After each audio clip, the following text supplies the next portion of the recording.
All right, welcome back, folks, to WrestleRant. I'm Graham Giuseppe Matthews, and throughout the months of December and January, we're breaking down every installment in Royal Rumble history. Today, we're talking about Royal Rumble 1992, widely regarded as one of the greatest installments in the pay-per-view's history, and it's not hard to see why, basing off the card here and after watching it on the network. So, kicking off the show, the New Foundation taking on the Orient Express, another very, very good opening tag team match. It kind of seemed like, as much as the Rumble match was a tradition of the pay-per-view, the opening tag team matches also seem like a tradition in Royal Rumble history. This was also another very, very good tag team match. I enjoyed the one from the year before between the Orient Express and the Rockers a little bit more, but this was still a great match from the New Foundation and the Orient Express. A lot of good tag team action back when the division still meant something, but good stuff, and in the end, the New Foundation scored the victory. After that, for the Intercontinental Championship, Roddy Piper beating the Mountie to win his first and only singles piece of gold in the WWE. It was a great moment. The match was okay for what it was. I thought it would be more special than it actually was, but the moment was great. Like I said, Roddy Piper's only his first and only piece of singles gold in the WWE. Why he was never WWE champion is beyond me. I know Hogan was on fire in '85, but that could have warranted giving Piper a title run for only like a day or two. You know what I mean? With all the transitional champions they had from like the guys that they had when in between Bob Backlund's reigns and Hulk Hogan's reigns and guys like that. Like the fact that Roddy Piper wasn't champion, albeit for a day, if only for a day, is ridiculous. But anyway, a great moment though. The match wasn't really anything too special, but the moment especially was. The match wasn't anything special, but the moment certainly was, with Roddy Piper winning the championship. So great stuff there. I'm pretty sure it would set the stage for Bret Hart and Piper at WrestleMania 8 that year.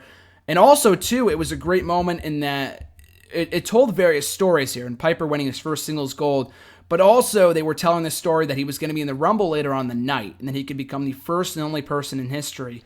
And they didn't really mention the Warrior. He wasn't with the company at this point, but the Warrior didn't do it. I mean, they were trying to tell the story that someone was going to be able to win both belts in the same night. Warrior was already Intercontinental Champion when he became WWE Champion in 1990. Piper was going to win the IC title and the WWE title on the same night, so he was kind of one of the odds-on favorites to win the belt later on in the night, because the Rumble match in this year would be for the WWE Championship, the first and only time that was ever done, which is a great concept, by the way. So after that, we had the Beverley Brothers versus the Bushwhackers.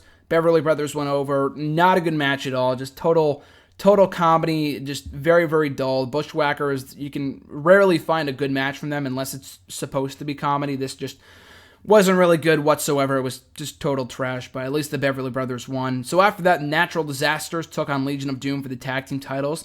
The Legion of Doom were the WWF tag team champions at that point, retained the titles despite losing via countout. The Natural Disasters, while it looked good on paper, a tag team between Typhoon and Earthquake, it was just two giant guys, and very difficult to get a good match out of them. I mean, the match between Hogan and Earthquake, I'm pretty sure it was SummerSlam 1990, was atrocious. And putting him in a tag team really wasn't, with a guy that was probably, as good in the ring as him, which isn't saying much, didn't really do much for their team. But the Legion of Doom tried. They got a fine match out of them, nothing great. They celebrated with the titles afterwards because they thought they won, because they won via countout, but titles can't change hands via countout, so kind of an underwhelming finish to a very mediocre match, but at least the bigger matches on the show delivered, including the Rumble match itself. Like I said, one of the best Rumble matches in WWE history, if only for Ric Flair's performance. He had a lot of great stories going on here. Like I said, Roddy Piper won the IC title earlier on in the night, going on to later on in the evening to participate in the Rumble match and become the first and only person in WWE history to win two titles in the same night in the form of the IC and World Championships. You had that going on. Randy Savage was targeting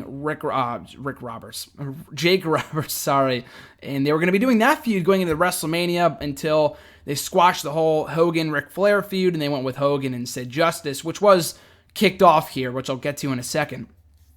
And then they ended up doing Savage and Ric Flair for the championship instead. But that was a great feud they had going on at the time between Savage and Jake Roberts. So a lot of cool stuff going on here, and in the end, Ric Flair came in at number 3, becoming the first person in history, kind of setting the stage for other people to come, like Rey Mysterio and Benoit and Shawn Michaels, who came in at an early number, survived it all, and ended up winning the championship in the end by lastly eliminating Sid Justice, who took out Hulk Hogan, setting the stage for their feud at WrestleMania. And that got center spotlight, unfortunately, even after Ric Flair won the championship and he walked off.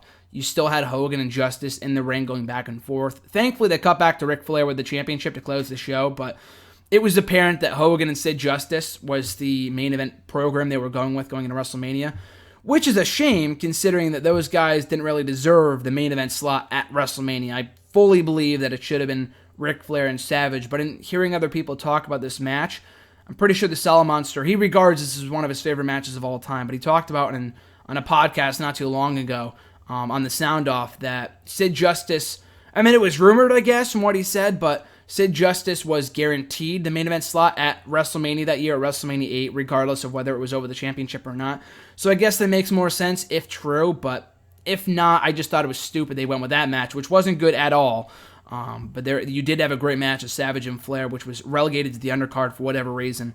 But anyway, great Rumble match. Like I said, probably one of, if not the greatest Rumble match of all time, with the various stories told. The fact that it was over the championship, which I thought should have been done this year too, when you had Rollins get injured. And I know they weren't going to change up their plans too much, but it wouldn't have killed them. And it would have been cool if they kept the title vacant. It would have been better than putting the belt on Sheamus, trust me. Keeping the belt vacant, then crowning a new champion in the Rumble going into WrestleMania 32 would have been amazing. They didn't do it, unfortunately. They had the prime opportunity, just like in 2013, when they had the titles vacant for a little while in the final few months of that year, when we had the whole fucking abeyance storyline. But regardless, great Rumble, great moment for Ric Flair, a crowning achievement for the Nature Boy himself, and closing out a very, very good Rumble pay-per-view. Not everything was perfect, mind you. Like I said, the Beverley Brothers matchup and the subsequent tag team title match were not really that good at all. But the rest of the card was so strong. You had a great opener, a decent IC title match with a great moment of Roddy Piper winning the belt, and an amazing Rumble. So you really can't go wrong. I would strongly recommend you checking out this Rumble pay-per-view, Royal Rumble 1992. Easily the best installment that I've watched up to this point. I look forward to watching the other ones in the weeks to come, but this one is definitely must-see. If you're a fan of the old Royal Rumble pay-per-views. If only you're a wrestling fan, if nothing else, you will enjoy this pay-per-view. If only just the Rumble match, which is phenomenal. So that is my review of Royal Rumble 1992. Hopefully you guys enjoyed. Thank you for watching. Thank you for listening. As always, you guys can check me out on Twitter at WrestleRant. Find me on Facebook at facebook.com/graham.gsm.matthews. Be sure to check out the website nextairwrestling.net. And last but not least, be sure to like, comment, share, and subscribe. Your support is greatly appreciated. And I'll be back on my next video reviewing Royal Rumble 1993. So until then, guys, have a great rest of your week or weekend. Again, I forgot when this is going up. I'm taping these so far in advance, I really have no idea. But have a great one, guys. I'm Graham GSM Matthews, and I'll catch you folks down the road.